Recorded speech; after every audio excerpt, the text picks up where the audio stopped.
Hi friends, நாங்கள் இப்போ எங்கே போயிட்டு இருக்கோம்டா ஒரு தோட்டத்தில் கச்சான் பிடுங்க போகிறோம். ஏனக்கா ஏன் பிடுங்க போகிறோம் கச்சான்? விற்கிறதுக்கு தான். விற்கிறதுக்கு தானே அக்கா. அப்போ எனக்கு பிடிங்கினா கூலி தருவீங்களோ? அப்பாடியோ, இன்னும் கொஞ்சம் தூரம் தான். களைச்சி விடாதே அக்கா. காசு கட்டிங்கன்னா வராதுங்க தயவு செய்து யாருமே. நான் இப்படியே போகவா? உனக்காக எல்லாம் மீடியா எடுக்கிறேன். கச்சான் பிடுங்கிறத ஃபேமஸ் ஆக்குறதுக்கு. என்னது இவா கச்சா நல்லா பிடுங்குவா, இவாவை பிடிக்கலாம் சொல்லி வீடியோ எடுக்கிறியா? அதுதான் போல. சரி ஃப்ரெண்ட்ஸ், கொஞ்சம் டைமால் வீடு வந்துடும், தோட்டம் வந்துடும். கச்சான் பிடுங்கிறது உங்களுக்கு காட்டுறோம். என்னடா தோட்டம் வந்துட்டு வீட்டை காட்டுறோன்னு நினைக்காதீங்க. ஒரு ஆள் எங்களுக்காக வெயிட் பண்ணிட்டு இருக்கிறேன். அவர் தான் தோட்டக்கார அண்ணா. பாப்பம் போய் அவர் இருக்கா. இங்கே பாருங்க எப்படி கதிரையில் இருக்கிறாருன்னு.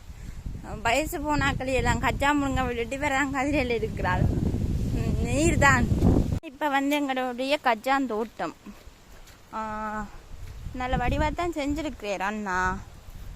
இப்போ போயிட்டு கச்சானா பார்ப்போம். அண்ணா இது பிடுங்கலாமா? இந்த கச்சான் நாள் இருக்கா? சரி. பிடுங்கினோன்னு நல்ல கச்சான் வருதோ என்ன மாதிரின்னு தெரியல. பார்ப்போம்.